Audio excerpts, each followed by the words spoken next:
L'épisode 6 de la saison 7 d'Outlandais a levé le voile sur une intrigue qui couvait depuis déjà plusieurs épisodes. Une révélation qui s'accompagne étonnamment d'un changement d'acteur. L'aviez-vous remarqué? Attention, cet article contient des spoilers. L'épisode 6 de la saison 7 d'Outlandais confirme que William Buck Mackenzie est bien le nœud clavé, celui que les enfants de Brianna et Roger assuraient avoir vu rôder à Lallybroch.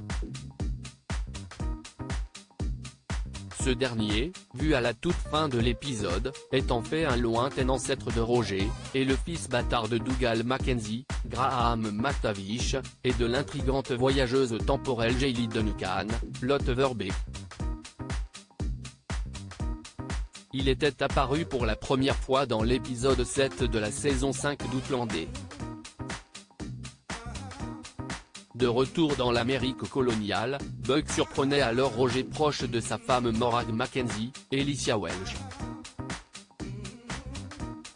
En colère, Buck avait donc battu Roger avant de le suspendre à un nœud coulant puis de le laisser pour mort.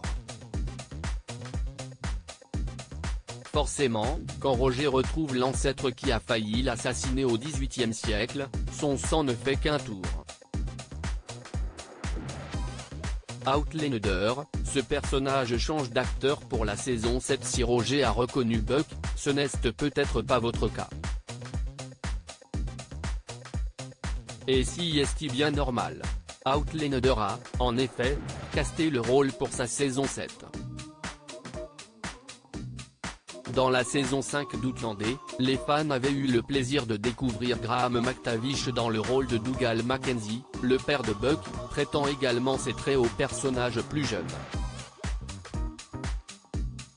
Mais si est-il désormais Diarmaid Murtagh, un acteur irlandais de 40 ans, notamment vu dans Viking, qui prête ses traits au personnage. Outlander, pourquoi Buck a changé de visage? Dans les livres de Diana Gabaldon Le Chardon et le Tartan, sur lesquels sont basées la série, Buck devrait interagir avec une version plus jeune de son père grâce à la magie du voyage dans le temps. Le retour de Dougal McTavish a d'ailleurs été confirmé pour la saison 7, si est donc pour cela que le personnage de Buck a changé de visage. Ce dernier a d'ailleurs été pas mal occupé ces derniers mois puisqu'il a trouvé le temps de travailler sur la saison 3 de The Witcher, House of the Dragon, et sur la série documentaire Men in Kilt avec Sam Hugan. Article écrit en collaboration avec 6 Media.